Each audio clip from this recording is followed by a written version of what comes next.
Are you ready?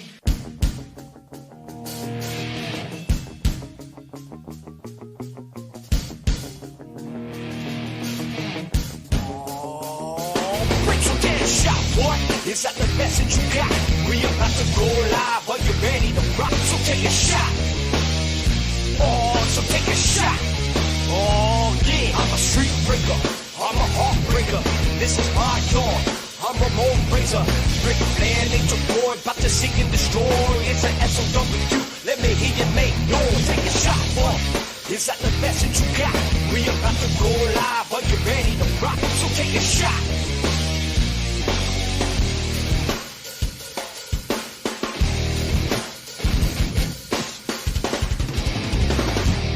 What is up, everyone? It is me, your favorite actor, the Hollywood assassin, Mark Schwann, replacing Michael J. Putty for the week. I am the host with the most, and I am here with my good friend, West Islip's very own Carson Niehoff. What is up, my brother?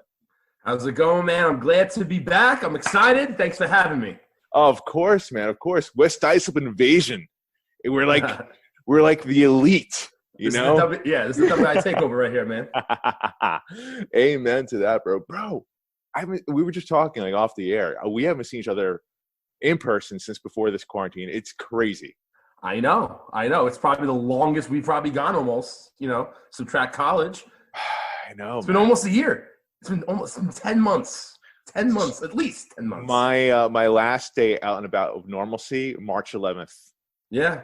March 11th, right, man. And that was right before it, man. That was right before. It was like the very next day I got the email, like, hey, work shut down, blah, blah, blah. Sucked, bro. I actually was out in the bar. I forgot the bar. It was in the Upper West Side in the city with a friend of mine. She's a news producer.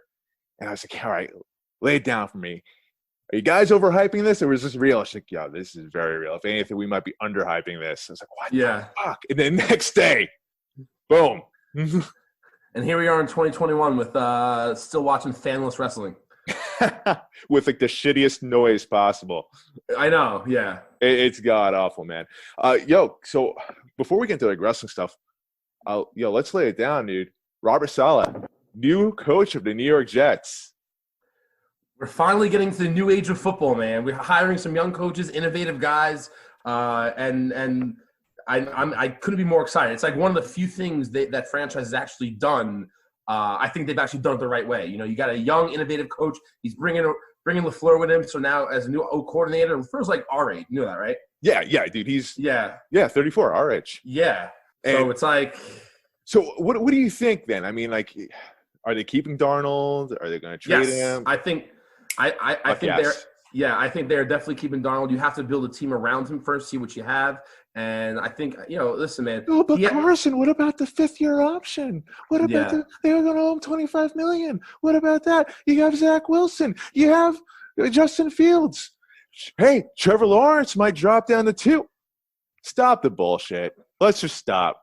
Well, Trevor Lawrence isn't dropping them a 0% chance. That's the reason why Urban Meyer took the job in Jacksonville, was because he's enamored with Trevor Lawrence. So for those who actually think that, sorry, newsflash, it's not happening. And also, too, I'm not here to settle for second fiddle quarterback. If it was for Trevor Lawrence, different story. But it's not. Keep Donald, build a team around him, use the high picks. Oh, but we can trade everything for Deshaun Watson. He's very unhappy in Houston. We can do that. Yeah, you're gonna sell the fucking farm for one player when you have a million holes in that team. It's nonsensical. This is not to discredit Deshaun Watson. I think Deshaun Watson is a stud. I think he's 1A is Patrick Mahomes and 1B is Deshaun Watson. And in the right circumstances, Deshaun Watson would be on the same level, I think, as Mahomes. And really quickly, you want to know what annoys me about like talking sports with a lot of people is like they think it's like a game of Madden. They think it's like a video game. Like they think we can just trade this and trade that, and why aren't we doing this? Why aren't we trading? Because there's another business side to everything. Totally. There's numbers that have to work out. There's contracts that have to work out. There's salary caps that have to work out. People just always think, trade for Watson, trade this, and that. I'm like, it doesn't work like that. It doesn't. You can't just hit the X button and all of a sudden you just give yourself the best player like you can in a video game. And then, like, if it doesn't work out, you can't just hit like, oh, okay, I'll just unplug the PlayStation. Yeah, and over. You know, and about I would say about over half the sports fans you talk to don't understand the business aspect of sports. They don't get it. They don't understand. They don't think about it. So, like, that's why it's frustrating talking to sports. And I have to say, some analysts are the same way. Like, I enjoy listening to Rich Eisen. He's a true Jets fan, but like, some of the stuff he says, he speaks as like a true fan, like with some of the fans you're talking about. But meanwhile, I hear Keyshawn Johnson, who's played for the Jets, who's played football, who's had a very good career in the NFL, who knows what he's talking about. He's saying, "Hey guys, you guys are pulling the plug too quick with Sam Darnold. All of this nonsense you're talking about doesn't make any sense." Yeah. Yeah, I mean, it's you can always just tell who's educated when they talk and who's not. Even people on TV, even the analysts, it's just it's frustrating. But I mean, they better give him another chance. Build a team around him. He's never had a chance with a team around him. Never has. I think with that pick, you could trade down if you're given like the right opportunity. Assets. I'm all for Devontae Smith, honestly. Devontae Smith, with a later pick, draft the running back, possibly. Yeah. I mean, we could be the Alabama Jets. I mean, you can get Devontae at 2, or if you trade back down or wherever 3 or 4, he might still be there. And I think he may still be there because remember, you have other like Jamar Chase is still in the draft, and also too. Jamar Chase, yeah. Yeah, and then draft Najee Harris with the second pick, and we're the Alabama Jets. Oh my God, Najee Harris would be a phenomenal fit for that roster, especially considering the type of offense. What I think it would bring is like obviously, Saleh would build up that defense. You have that strong, nasty defense in the Jets, New York Sack Exchange, and then you have that run game with something that we had with like Curtis Martin back in the day. And you develop the play action pass. Sam Darnold is that type of passer. 2 things here regarding that. Number one, you want to know what I loved that I heard after the signing was that I heard veteran players in the NFL use one word that I think is so important in all the sports, no matter what age you play sports or what level. But they said, and this is not just one person, okay? This wasn't just Richard Sherman. This is about 2 other veterans in the league. They said he's going to change that entire culture around. And that's the word. I think Joe Staley was one of them that said that. Yes. Oh, that's right. Joe Staley said as well. Yeah. And that word, culture, the minute you hear veterans talking about a coach that affects culture, that is the game changer. You can sign whatever Pro Bowls you want to sign. You can do what the Philadelphia Eagles did and sign. Remember that one off season they signed like Nnamdi Asomugha and they had like the All-Star team that year, right? And they sucked. Like you can do all of that, but if there's not a culture, okay, it's not a winning environment. The last time they used a word like that with a head coach for the Jets, Bill Parcells. Yeah, exactly. And only few coaches can do that, man. Not everybody. Exactly. And Rob Saleh is coming to the New York Jets a lot younger than when Bill Parcells came to the Jets. Yep. And then, you do have some pieces there. Regardless of what people say, Sam Darnold has shown raw, natural ability to be a leader and to make the necessary throws that he has to. You have Quinnen Williams. I think he's going to be a stud in that team. You have Mekhi Becton, all-star left tackle. And somebody they're not talking about is C.J. Mosley. He's already a stud. He's going to be coming back finally. Yeah. Imagine C.J. Mosley being – he played 1 game in 2 years or 2 games in 2 years. Can you imagine Mosley being the leader, the enforcer on that type of defense? Give it to me, baby. I think Jamal Adams is grading in that trade right now. Yep. And another thing we forget about too, Sam Darnold's only 2 years above the drinking age. He's 23 years old. That's another thing. What was it? Zach Wilson, older than Sam Darnold. I think Justin Fields is too, right? Yeah, dude, this guy's 23 years old. We forget how young he is. Quarterbacks are playing to the 35. Like he's 23 years old. Give him a chance. They need to stop this bullshit. We need to stop the bullshit because this is a wrestling podcast. There's sometimes I get ahead of myself. I think this is an NFL podcast. I'm acting like Pat McAfee here, but we do have to move on to the news. Let's do it up.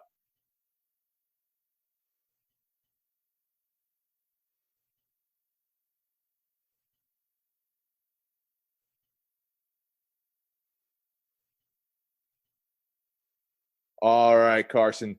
So, in an update on the WrestleMania 37 location, the show will not be held in California, but it was noted that if the date of April 11th holds up, then WrestleMania won't be taking place at Tropicana Field in St. Petersburg, Florida, or at the Amway Center in Orlando, as MLB's Tampa Bay Rays and the NBA's Orlando Magic will be using those venues.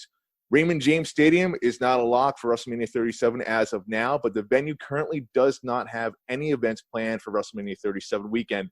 So what's going to happen with WrestleMania 37 there, Carson? Where it's going to be? Do you think fans will be in attendance? What do you got? I think there will be one of those limited capacity type of deals.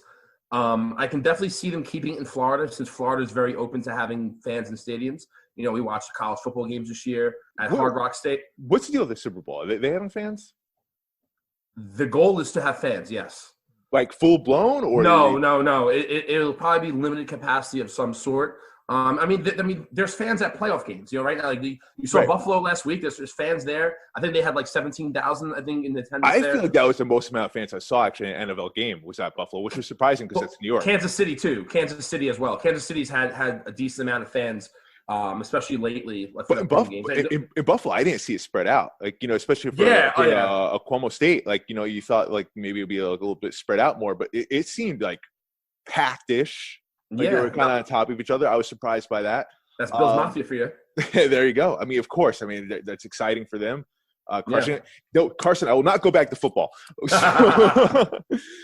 So WrestleMania, okay, obviously, most likely going to be Florida. It sucks not going to be in LA. I wanted to see it be in that dope-ass stadium. I thought that would be mad cool. Awesome, yeah. Hopefully down the line, it'll be there again. I'm sure this messes up a lot of contracts, right? You think, Raymond James Stadium, it's pretty much open. Nothing's going to happen in April over there. Yeah. They were supposed to have it there last year. Maybe some sort of deal went down, right? Like, hey. Well, I'm not too fond of the business side there in terms of I'm not really sure what goes down in terms of signing these stadiums and cancellations of like last year there. But it's like the Olympics. It's like the Olympics week or a Super Bowl type event. Where it's WrestleMania weekend. It's WrestleMania week pretty much. You have a lot of events that goes on over there. It brings a lot of revenue to that city. Just even think about from the indie wrestling standpoint, all the stuff that goes on over there, building up shows with the venues, vendors. There's a lot of things that go on towards WrestleMania week. And last year, a lot of people lost a great payday, including the great people there of Tampa Bay. Yeah, no, for sure. It was a big hit to the city because that, like you said, the revenue it brings in every year is enormous. Mm-hmm. Another thing I was thinking about too, do you think and do you want WrestleMania to be 2 nights again? Why did I have a feeling you're going to ask me that? So, okay, here's the thing. I think, honestly, for what it was last year, I think it worked very well. I think it worked very, very well. But keep in mind, there wasn't even a Thunderdome then. There was no audience whatsoever. So they had the luxury of splitting things up. They had the luxury of doing cinematic style matches. They had the luxury of, pre-taping some things. They keep it within their control, within their narrative, and to shorten up. And, it goes down to editing it properly. There's a lot to be said about pre-recording something as we do with our show. But I don't want that to be the norm. I don't want it to be the norm at all. I think I've said this for a while now. Yes, WrestleMania has been too long. Way too long. And the last WrestleMania is where there was a crowd. I was there at MetLife Stadium. Carson, I'm sure you were too. It was a long ass night. I'm in my 30s. I'm not kidding anymore. That was tough, especially going back using the mass transit, especially the transportation system stuck. Different story. I already ranted about that in the podcast when it happened.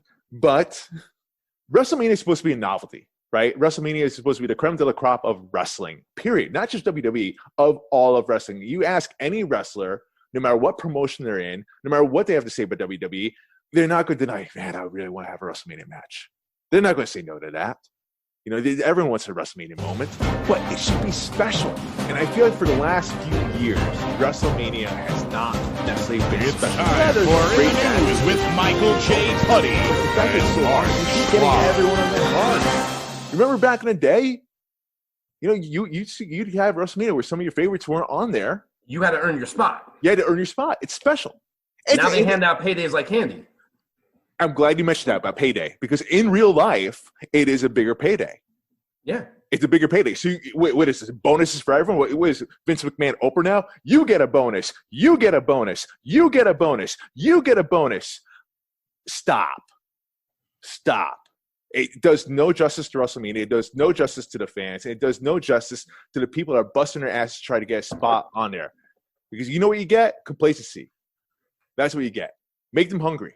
Make them work for it. So when they do get the WrestleMania moment, Maybe not this year, maybe even not next year, but when it finally does happen, it's that much more special. Another thing too that I'm thinking about that I just feel like they're going to keep it the long shows, because now that you have AEW, right? You have a rival promotion, and you're trying to keep your talent from going to the other side. What better way to do that than to get them on that pay-per-view, get them on that card, so that they get to taste WrestleMania and be like, "This is why I'm in WWE." Like if you're holding, what are you going to put them in like one of those Andre the Giant battle royals? Well, number one, it's a payday. Number two, it's holding the carrot in front of their face and keeping them motivated, like to stick around. You know, like if you're keeping, and listen, I'm not saying I agree with putting all the talent on. I don't. I hate that. I'm an old school type of guy where I like my 7, 8, 9 matches, and that's it. And I don't want anything else. And I don't want a battle royal to get everybody involved. I hate that. But you know, if you're thinking about it from a business standpoint, and the rival promotion that AEW, listen, they're giving you competition. Deny it or don't, they're giving you competition. You want to keep that talent happy in terms of WrestleMania is like you said, the creme de la creme. Right? Like that is what, like you fight, you battle, you grind 364 days a year for that one night. You really do, because that is what you want. It's no longer one night, though. You talk about WrestleMania being 2 nights. It always, in a way, has been kind of like 2 nights or even 3 nights, because you have WrestleMania itself, then you have the Raw after Mania, and you have the SmackDown after Mania. Well, yeah. Sometimes the Raw after Mania is bigger than the Mania itself. Now, like, you know, you could, in a theory, have like someone say that didn't make their spot at WrestleMania, and all of a sudden you have them on the Raw after Mania in front of a live, hot crowd. They're one of the best crowds in wrestling. It's probably the Raw after Mania. And you have to do a killer moment. They want to. Yeah, but you know what? You know how wrestlers' egos are. They want to walk down that ramp in front of whatever it is, 60,000 people. They want to walk down that ramp. They want the pyro. They want the lights. They want that WrestleMania stage. That's what. That's. You know what? You know what wrestlers want, and I agree with you, and I don't agree with you at the same time, because I do know wrestlers very well. I'm a manager, and I've worked in a locker room with a lot of fellas and gals, and. Yeah, you're right to a degree. Like there is a lot of ego that goes on back there, because let's face the fact, they're athletes. They're also performers. They're also business people.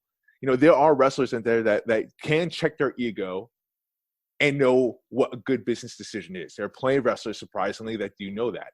Yeah, are there some that just are completely ego-driven? For sure. But keep in mind, a lot of them go for that pop. They go for the pop. And that's the best. That's the biggest drug in the business. And sometimes the biggest pop they can get is most likely in that Raw after Mania. Yeah, but it's one of those things. It's like for instance, you ask any wrestler, any WWE wrestler right now, and you say, "What is your goal?"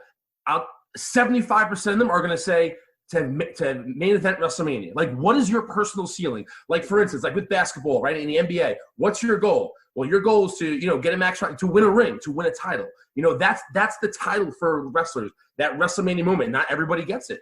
Not everyone gets it. Not everyone gets it. Not everyone deserves it. Yeah, 100%. But in the same breath, like if you're a mid-carder, okay, say you're like Ricochet right now, right? Say you're Ricochet, right? Your goal is to be on that card in some sort of singles bout where you're getting 11 to 12 to 13 minutes in the ring, performing in front of those people. That alone, you're never going to get higher than that moment. Like for some of those guys. So that's what they want. And I feel like now, like I was saying before, my point with AEW, Vince wants to give that to people so that they can taste what it feels like to be there and want to re-sign their contracts and want to keep working towards that goal of getting to WrestleMania. But then it waters down the product in my eyes. I mean, it does. And I think it's not even just my eyes, but a lot of other people too. We are going a little bit over in this subject, Carson. We could probably go back and forth all day on this. We do have to move on. So during an interview, Eric Bischoff talked about the weakness of former WWE champion Brock Lesnar, which he thinks is his microphone skills. He says this regarding Brock: there isn't anybody better inside of the ring, especially given his size and everything else. There isn't a better heavyweight champion in the world in terms of credibility and technical skill and the ability to do amazing things in the ring. But Brock Lesnar's strength wasn't necessarily his microphone skills, and that's where Paul Heyman came in.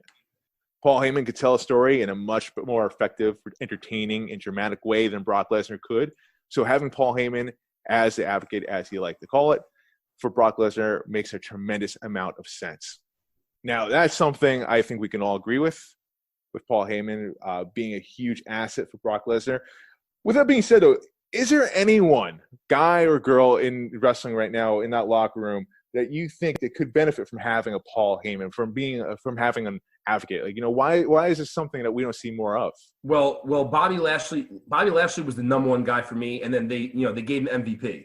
Which totally. I'll be honest with you, saved his I don't want to say saved his career. That's a little harsh. Well, but no, I mean, like Bobby Lashley's become way more interesting ever since. 100%. Yes, you give him a mouthpiece. Yeah. Roman Reigns. Yeah, but you know what? Roman Reigns doesn't need one right now because of what he's doing. Now, I never thought Roman Reigns was a bad promo. I think we just looked at him in such through these focals that were so wrong to look at him through, and he was a fun guy to hate to the point where we were going to pick apart no matter what he said, no matter what. I disagree with that, but we can move on. But listen, like look at him right now. What does Paul Heyman do? He doesn't talk much. No, he stays in the back. And Roman Reigns to me is the most interesting character right now on TV, AEW, WWE. He is the top dog, and I love what he's doing. And it's not because of and Heyman helped, yes. But Heyman helped, I think, more so behind the scenes, actually, because now you're seeing Roman Reigns being more true to himself. It's how condescending. I was talking earlier about this. How condescending he is during his promos and when he's talking to people. He's an old school G. And you're just like, I hate this guy, but I love this guy, you know. And he's got and I really give him the credit because he even his facial expression, his demeanor, like how calm he is and how calculated he is. Like that's him. That's him playing a heel, and that fits him so much better. It fits his strength so much better than him, unnecessary smiling, the whole succotash. Man. I mean, people don't forget. Those were the promos that he was getting. Him forgetting lines against John Cena's promo. That Roman Reigns, they were trying to make him something he wasn't. Exactly. Roman Reigns is a natural heel. Yes. You let him do this. You let him play up to his strength. You lean into it. You don't fight it. You lean into it. Mm-hmm. The guy's got a great look. He can work in the ring. No one was denying that. But it was his character work. It was his promo work that people could not get behind because listen, we can smell bullshit a mile away, and we were being fed bullshit with Roman Reigns for a few years now. Well, except now this is what we get. This is what we get. They have unleashed the true Roman Reigns, and Chris Jericho said it before. Once we see the true Roman Reigns, there's going to be no stopping him, and he was right. Yeah. Well, I mean, I think the initial hit on Roman Reigns was WWE just shoving him down our throats.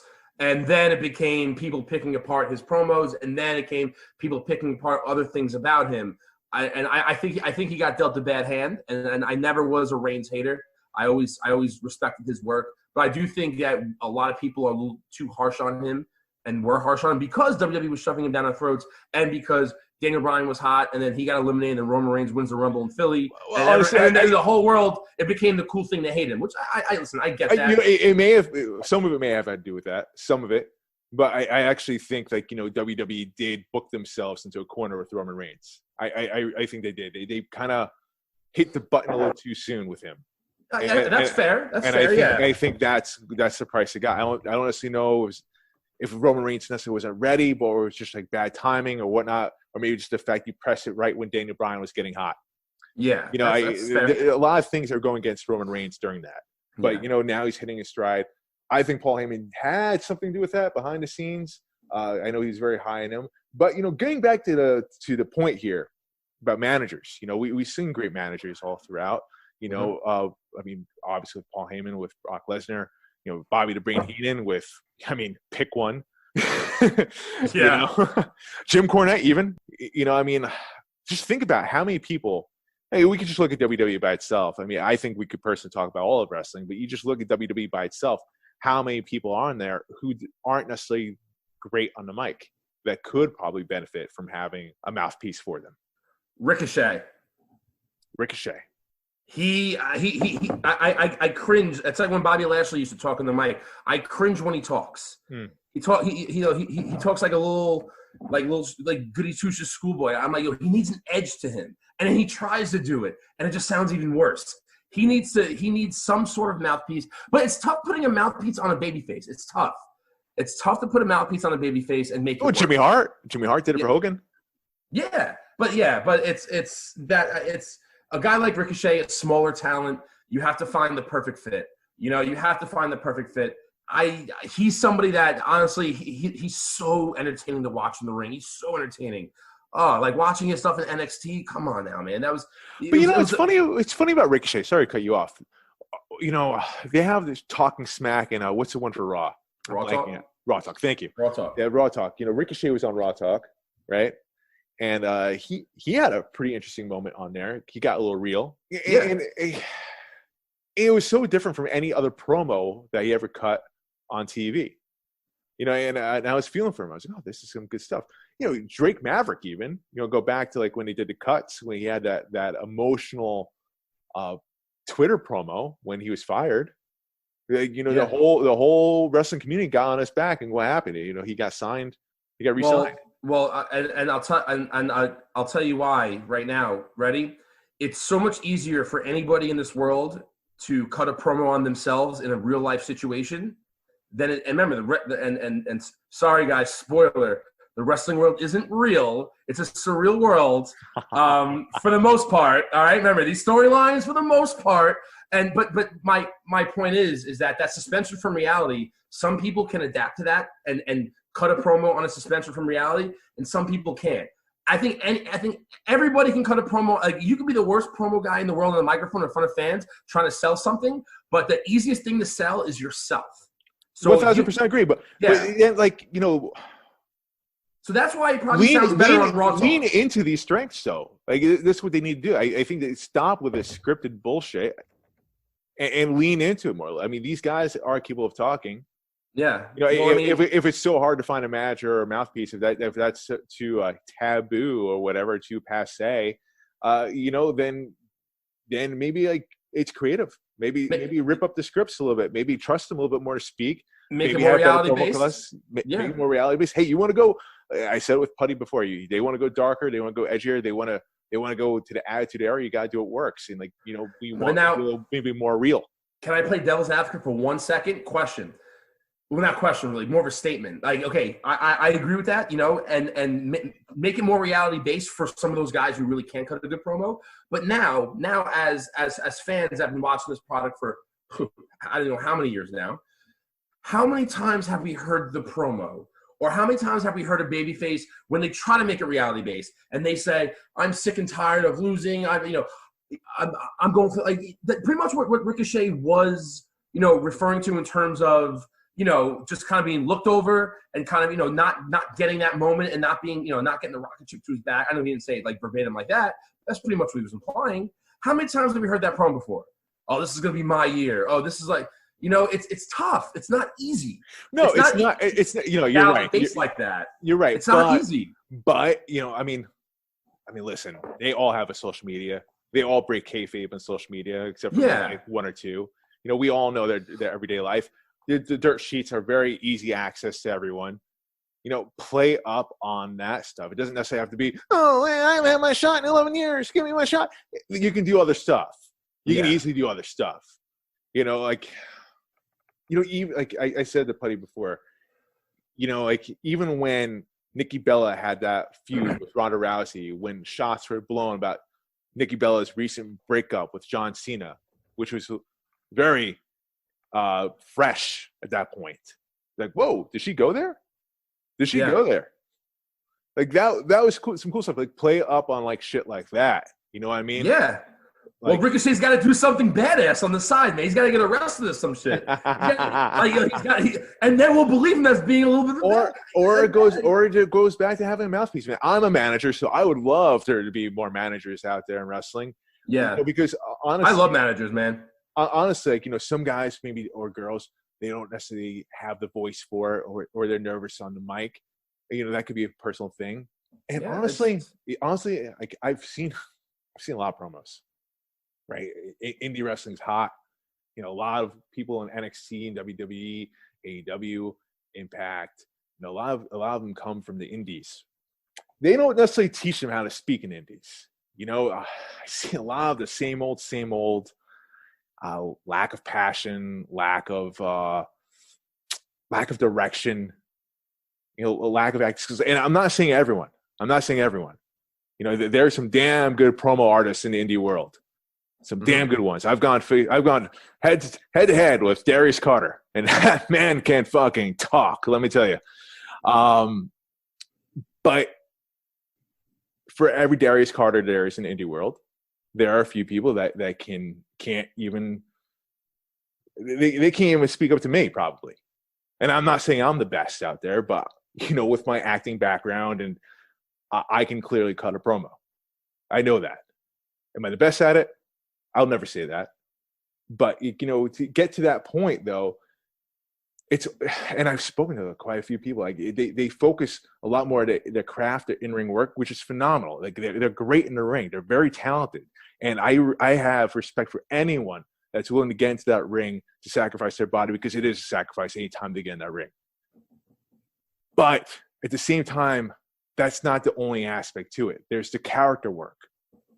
There's cutting a promo, and they forget that.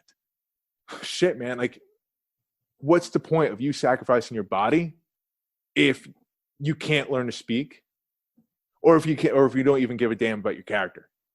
That just never made sense to me. And I feel like the people that do make it WWE, I feel like, or AEW, I feel like, yeah, they invested in their character as well a bit, but not all of them can necessarily speak. Listen, no, continue. No, I think that's why it's important that you have more managers out there, or have some sort of mouthpiece, or even at the very least factions. You have that person that's like the it person, who has the look, who can wrestle, who's got the character down, who can talk, and then you have like a few other great wrestlers who maybe can't speak. Are they not necessarily the lackeys, but they're part of the faction. They're part of the boys or the girls in there. The Brian Cages of the world. I don't want to throw anyone underneath the bus for this, but I'm just saying, like, it's got to make sense. Yes. Not everyone can fit that role. You can try. Hell, maybe with some work it can help, but it's not for everyone. Yeah, and if we think of some of the best promos, best wrestlers that can cut a promo that we've ever watched, they all have one thing in common, and it's not rocket science. They have one thing in common, and what is that? They were naturals. Mm-hmm. They were naturals. They are naturals out there. You just have the it factor. Right. It's like you hear that term used for athletes, you hear it used for wrestlers. It's you have the it factor. You have it. You can put a mic in front of your face and you can sell. I think what they had Eric Bischoff when he was trying out for WWE in like 1990, 1989 at first, whatever it was. They had him try to sell a broom. They say, "Sell this broom right now," and that's how they figure. And Eric Bischoff was like, okay, how much to sell a broom? But that's a real story. When he was trying out and he eventually got the job, and then he went back to went to WCW. But that's what they said. They gave him a broom. They go, "Sell us this broom." There's guys that can sell you that broom in a heartbeat, and then there's guys that are just like, you want me to sweep? Yeah. Yeah, exactly. Like they don't want to say no. Right. No, of course. And if you look at any top star, we're going to close this out real soon. We got to move on. But if you look at any top person that's ever existed in this company, what do they all have in common? They weren't in-ring gurus. They were all natural speakers. Yeah, every single one of them. That was a top star in WWE. You're never going to talk about, oh my God, do you see Stone Cold do that crazy flip out of the ring, or The Rock doing a Code Red, or whatever crazy movie you want to talk about? No, I think the most naturally gifted athlete there was out of those people, and as much as I love him, I probably wouldn't even put him at status as the top star, Shawn Michaels. Can I ask you? I know we have to move on, and you can make this. You can make a quick answer, then we move on. I want to ask you one question. Sure. Would you rather have a wrestler, okay, who can cut a hell of a promo but can't work, or a wrestler who can work really well but can't cut a promo? One or the other. I don't want an explanation. Just give me, what would you rather have? My answer is, I'd rather a wrestler that can sell himself. And listen, he can sting it up in the ring, but he can sell the shit out of storyline. I'd rather have that as in terms of being a viewer, okay, and a fan. I'd rather have that than somebody who can work really well and then can't really sell anything to the. Wow. To the Okay. viewer. So I had one question before. Now I have two questions. First question: define can't work. You mean they're not safe in the ring? Do you mean like not necessarily not safe, but they're very green in the ring. Okay. Very green. Am I talking as a promoter or am I talking as a fan? As a fan. No, I'm not talking about promoter. I know safety comes in that. I'm talking straight up fan, a viewer of the product. What would you rather watch on TV? But here's the thing. Paul Heyman, he's not a worker. He can't work, but that man could draw. I've said this many times. I could sit down and I could watch a 3-hour Paul Heyman promo. I really can. Oh, if I could have a guy narrate my life, it would be Paul Heyman. Right. I think so. There's something like that speaks volumes for what you're saying. Yeah, a person that can't work. I'm talking about a wrestler. No, I'm talking about. Listen, I'm not talking about some schmo off the street who literally came and do a wrist lock. I'm talking about like an actual wrestler who's trained. But listen, he's still green. He's not great in the ring. Would you rather have that but can't cut a promo, or somebody who, or somebody who can really cut somebody who can work but really can't cut a promo? That's well, then you're asking me, like, do I want someone like Brock Lesnar? Like Brock Lesnar is someone that's phenomenal in the ring, but WWE did the right thing. They paired him with Paul Heyman. Yeah, that's fair. And that worked out extremely well. Yeah. So I guess to answer your question, I'd go with that. Or somebody like John Cena circa 2006, where he was still a little raw in the ring, still green, but he can sell you anything. Oh, you're talking about that level. See, okay, so John Cena. Okay, you're talking when he first started. Yeah, when he first started. About that level. You talk about that level of green. When I hear green, I mean like, I think it'll be worse right away. No, I'm talking about someone who's like respectable, but like as a wrestler, I'm not talking about just some guy off the street that's gonna come in the ring here and can't do a wrist lock like you said. Because I could even do a wrist lock. Oh, that's a tough one, man. The thing is, dude, really when it comes down to it, it's like catching lightning in a bottle. It's so rare to get that it person. I'm going to say person because I really think it could be guy or girl. History has shown it's been mostly guys, but like I think a lot of women have been stepping up lately, and it can be a girl. I think Charlotte Flair is that person. I think Rhea Ripley can be that person. As far as the guys go, I don't necessarily think any of them are. And that's not a knock on them. I think they're very good at what they do, but I don't necessarily see that je ne sais quoi that we saw with John Cena right away. That we saw with Stone Cold Steve Austin, that we saw with The Rock, for crying out loud. We don't have that there. I think it's just so rare. I guess I would. I didn't ask you the question for you to say I don't know. Yeah, no, I think I would have to go lean towards B, so long as you fucking use them right. We do have to move on. Let's do it. We want the TV takedown, baby. Let's do it up.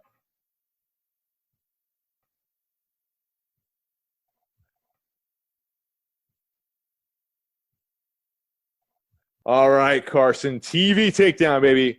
Did you watch all the shows this week? I did. Even Impact?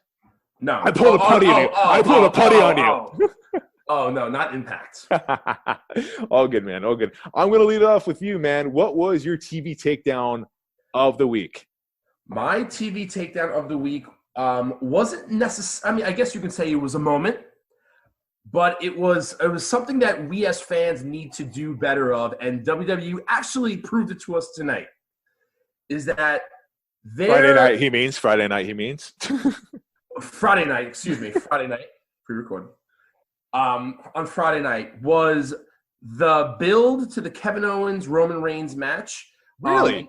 And how they did it with Adam Pearce and just reading stuff on Twitter after last week's SmackDown. Even with the busted mic? yeah, I know, right? But like, it proved to us one thing, that even though we like to find every hole possible in WWE and exploit it, we as fans need to let storylines play out before we start tapping away on our thumbs. And this Friday, at the end of last Friday's SmackDown, showed us that listen, there is some storyline development here. And the way they portrayed that, and then now it's a Kevin Owens versus Roman Reigns, the way they did that just made the match feel a little bigger. And I liked how WWE kind of dragged us along for a couple weeks with Adam Pearce and Roman Reigns. And us, for a full week now, we're thinking about that match. Like, really, they're posting it, they're promoting it, and then now they throw a little curveball. And as fans, we need to let it play out sometimes before we start reacting to knee-jerk reactions to the way things are booked. And I actually like the way they did it. I'm going to agree with most of everything you said there. I think you're right. I think, especially with Twitter being a very popular forum for wrestling fans, I think it's very easy to type your feelings right away. I mean, hell, even myself, I was scratching my head. I didn't necessarily type it out, but I was scratching my head. It's like, really? They're going to go with Adam Pearce versus Roman Reigns? I mean, good for Adam Pearce. I respect the hell out of him for what he's done in wrestling. Twitter was up in a storm about it. I'm like, guys, there's something more here. We're not that right. We're not that stupid, are we? Right. And so I was like, all right, let's see how it plays out. Now, okay, here's where I'm going to put my story hat on here.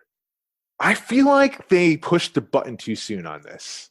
I feel like it could have been more effective if they waited till like the week of the Royal Rumble, the SmackDown before, or even at the Royal Rumble itself. I feel like they. That's fair. That's a fair point. And I do agree with that. Yeah. Like if you wait to the Royal Rumble itself, I think that would be awesome. At the Royal Rumble itself, or even like the SmackDown before the Friday night right before that. Like, they were like, holy shit, really? I mean, I feel like that would have gotten like a bigger reaction. Just drag us one more week. Yeah. Yeah. I don't necessarily know why they pulled the trigger so fast with this. Sometimes I think, man, and I don't know if you think the same way. Sometimes I think, and that's why I don't like social media sometimes, because companies pay attention.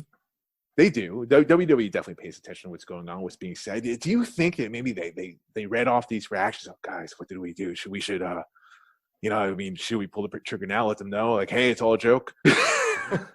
Well, it all comes back to having competition. It's like, you're fighting for viewership, and ratings right now are lower than they've for maybe not SmackDown, but like for Raw, like ratings are a little scary right now in terms of what they used to be a couple of years back. It's the same time this past month. I mean, there's been a lot of crazy news events going on. Everyone's using the ratings to the news. 100%, yes, but and also too, like ratings aren't actually like. It's not to get into the business side of things, but like WWE doesn't care about ratings as much as they used to. They don't. There's so much more that goes into what they actually care about in terms of revenue. Let's face the facts. It's a Royal Rumble. Everyone, even like old school wrestling, it's the best pay-per-view of the year. It's the best pay-per-view of the year. Yeah, everyone's watching. In my opinion, it is.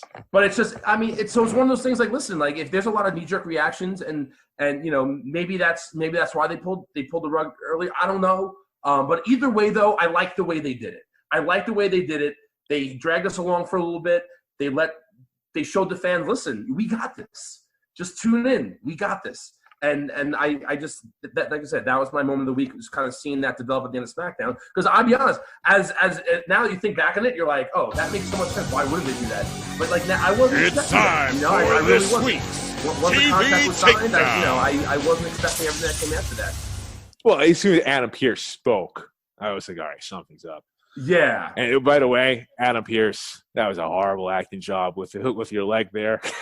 I know. Sell that a little bit better, my man. I know it's supposed to be a fake injury, but my man, come on now.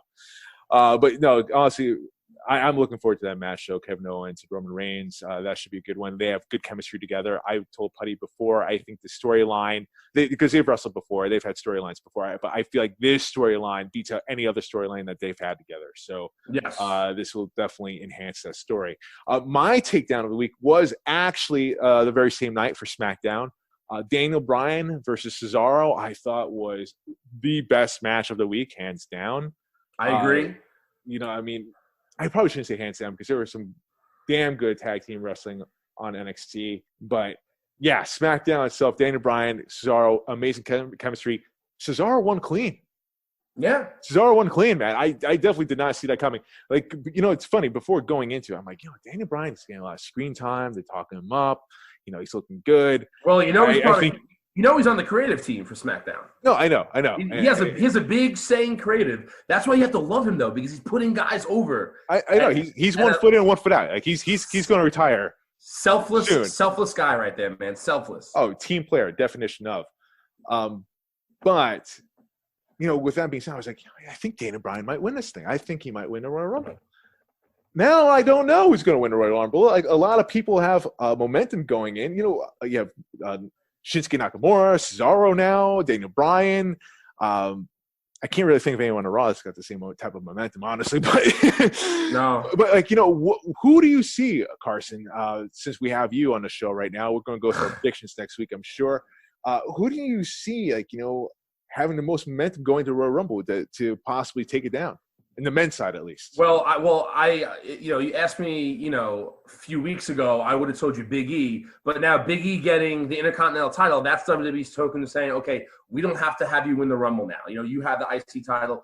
Man, it's sure. That's yeah. If he didn't win the Intercontinental title, I would throw as a betting man. I would say Big E's winning it. But we always got the Ultimate Warrior factor there too.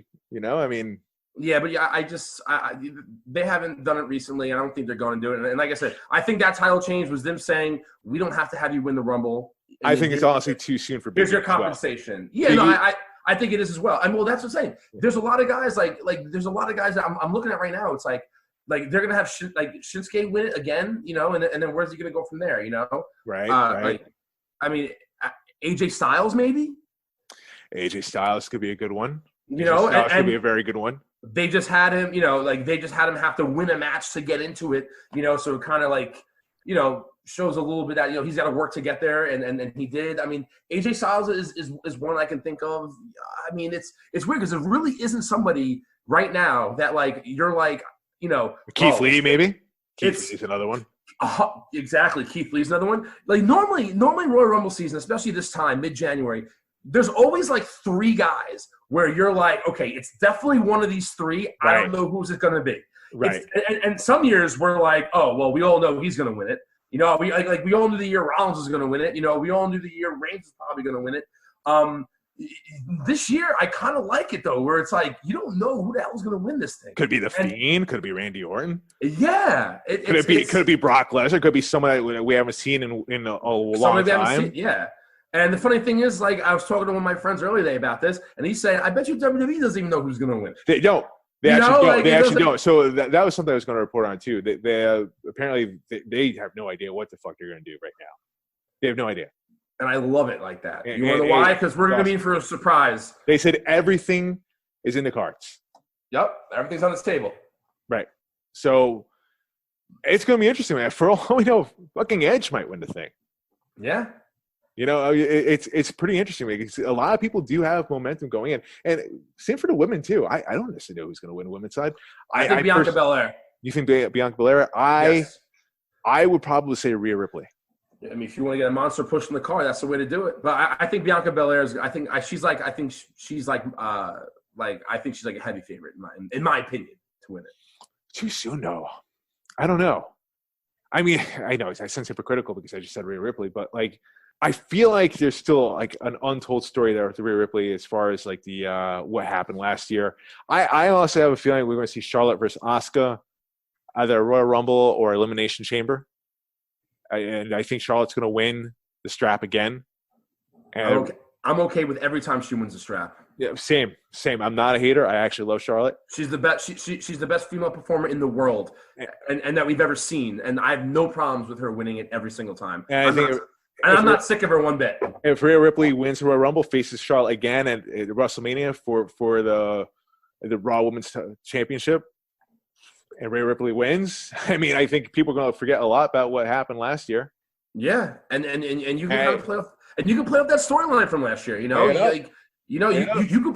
off that. You can use that as fuel to sell that match. Bianca Belair still has some time. I don't necessarily think her winning the Rumble actually would help her. I actually think it might hurt her in a way. Because I don't think she's ready for that yet. I think, honestly, by SummerSlam, I can see her being being a champion. The thing with Rhea Ripley, too, is that the minute – now, she's already had a little taste of the main roster. The minute she comes on the main roster, she's a main event player. She's a main event player. Totally. She needs to be in the top storyline. She needs to be strap the rocket to her back and send her right up to the moon. She is that type of performer. She has the look, and it's a different type of look. It's something we haven't seen before. Unique. It's a very unique look. And it's funny. Yeah. You look at old and believable. You look at old pictures of her. She kind of looked like Charlotte.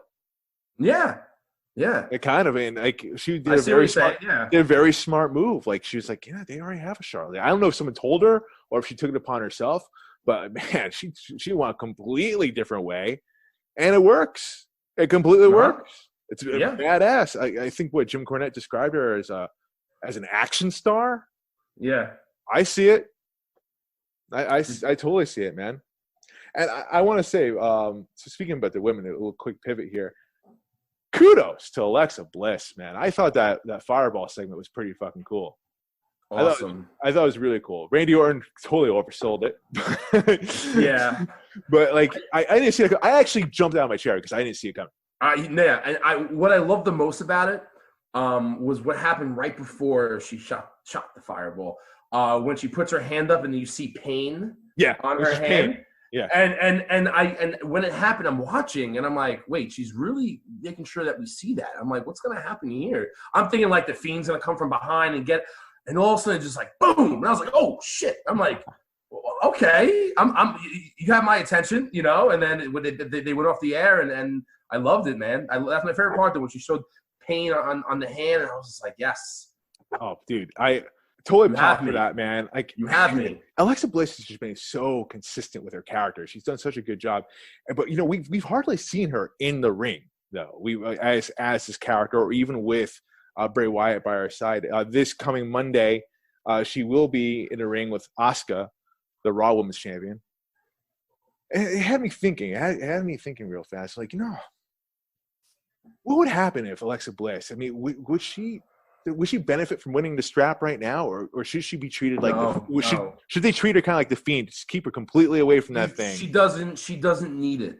She doesn't need it right now. She's arguably like the most over woman's competitor on both brands, and she hasn't even wrestled in. You know, she's barely wrestling. She's barely wrestled. She's the most over. No, you don't. You see that's what I'm saying. You don't put the strap on somebody that doesn't need it, because you can have now instead of having all in one, you could have two separate entities that are getting over. She's already over. Whoever has the belt's gonna be, or hopefully gonna be over. And now you have a strong women's division that's carrying yourself through 2021. She doesn't need it. Yeah. I would love to see her wrestle more, though. I will say that. I just want to see her do some more stuff in the ring, because she is very good in the ring. I mean, obviously a former, a 3-time women's champion, 3 or 4 times. I lost track with her. Well, I know she had the couple of concussions, right? Yeah. So that's kind of probably taking it easy for a little bit. Yeah. Probably the best thing that ever happened to her in terms of her character, right? Dude, this character work she's done. She's always been very good with her facial expressions. But you know, this. She was always a solid bitch. You know, but then she surprisingly enough, she actually played the good guy very well. Yeah, no, it's exactly. But I didn't think she would be able to. I just love when she was a bitch, and I was like, oh, this girl's. It's all I would say. Like, she's a bitch. But you know what's funny? You know what's funny though with her? Maybe I shouldn't be so surprised, because you see her on social media. You saw even on Total Divas when she was in that one season. She's a very likable person. Oh, so likable. Very likable. Oh, yeah. She has a pet pig. Yeah, right. I mean, she has a pet pig. Yeah. So it takes a great human to have a pet pig. But like, no, totally chill. Like, seems like the nicest person in the world. Yes. You know what to say about the nicest people. They play the greatest heels, a la me. But no, I mean, like, so she no matter what they give her, she knocks it out of the park. I think that's what I'm getting down to with Alexa Bliss, and I'm excited to see more of her work in this character in the ring.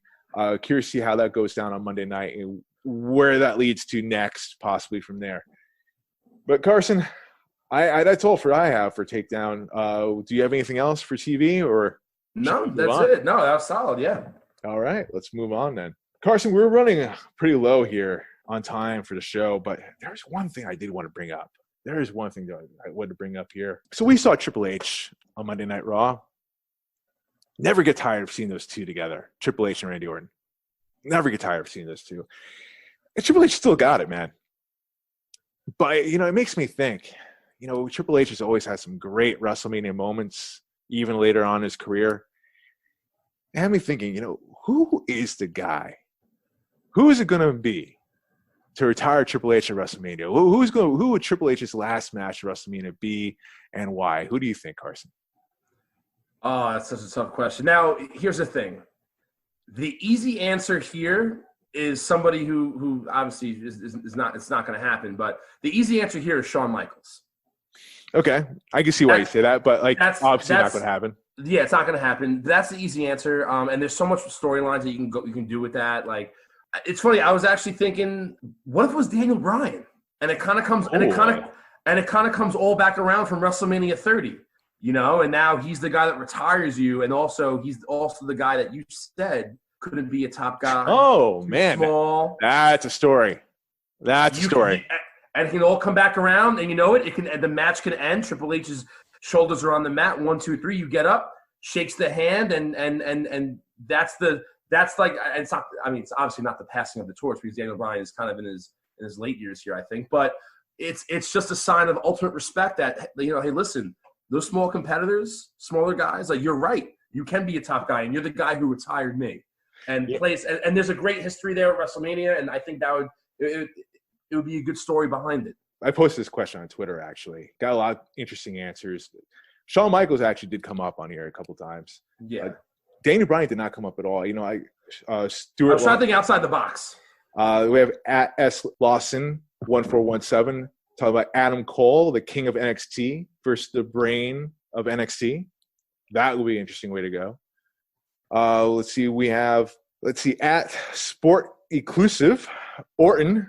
Then Orton should retire Cena when they clash for the vacant WWE Championship, breaking Flair's record. Then McIntyre retires Orton. Long-form storytelling. But, Orton would be an interesting choice, though. Yeah, even if they go with like that long-form, that's pretty long. Yeah. But I just think with Orton, it's something that we've seen too. I mean, listen, I can watch him wrestle every week if we had to. But I think in terms of story, like, they have the great story with Evolution and all that. But, you know, and Orton being like the legend killer and all this. But I just think we've seen that match too many times already to the point where it's like it kind of takes away from the luster of that final match because we've seen it a million times. No, totally. My answer was AJ Styles. I think AJ Styles will be a very, very interesting story there to tell. And just think about the in-ring action for that, too. I think that would be a barn burner match. Yeah. But just the story itself, like, AJ Styles – his road to WWE, and then you have Mr. WWE himself, Triple H, who may have been behind the whole AJ Styles not being in NXT. In a WWE, excuse me. Yeah, and I don't hate that answer, but if you're going to do that, I think it needs to be very, very long-form storytelling. Like, you need to make that marinate for like 8-9 months, and if not longer, and kind of, because I think the way top guys need to go out of the company is with like storylines that you're kind of bringing back around from their past, and I feel as if like that's how magic happens, I feel like it'll be like a la CM Punk in a way when Triple H feuded with him. It would be kind of some. It would be kind of CM Punk would be a great answer, right there. CM Punk. Someone did respond. Yeah. Look, I don't have the phone in front of me right now. That's a story. There was an answer right there. Some people say KO, but AJ Styles will be interesting too because I can hear Triple H already saying like, "Listen, kid, you couldn't beat the Undertaker. What makes you think you're gonna beat me?" Yeah, you mean saying stuff like that and just keep on bringing up stuff like that and just keep on bringing up the past. And again, we all know that match will be a 5-star classic. Yes, it'll be a 5-star classic in the ring without a story. But with that story, forget about it. But yeah, I mean, Lord knows, man. We don't even know when Triple H is going to hang up the boots, man. That man is in phenomenal shape. And you know what? You know what I felt too? The minute he came out on Raw, I felt like I was home again. You know how stale Raw has been some weeks. How stale it's been. SmackDown's blown it out of the water. When Triple H came out, I literally felt like, this is wrestling. And the way he just, the way he cuts his promos, like he can sell any story.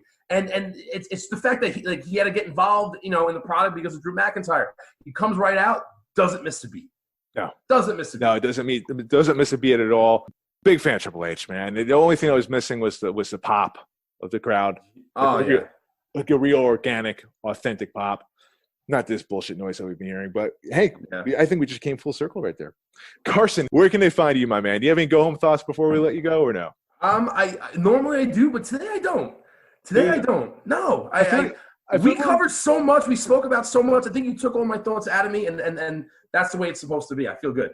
All right, cool. So then, all right, lay it on them, man. Give them your ats. Where can they find you?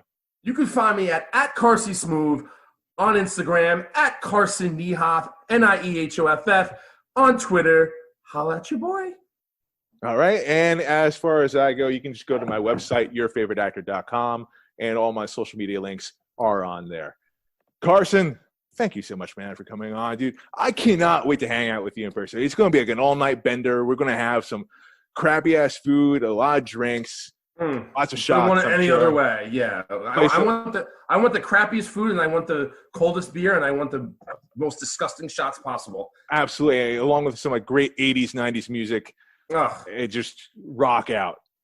Facts. Remember those days, man? Remember those? Yeah. You could go to Nutty Irishman, which is closed now. I know. Dance floors, man. I'm gonna be rusty. Can I ask you something? What's up with Higbee here? Higbee Bagels? Are they done? They're done.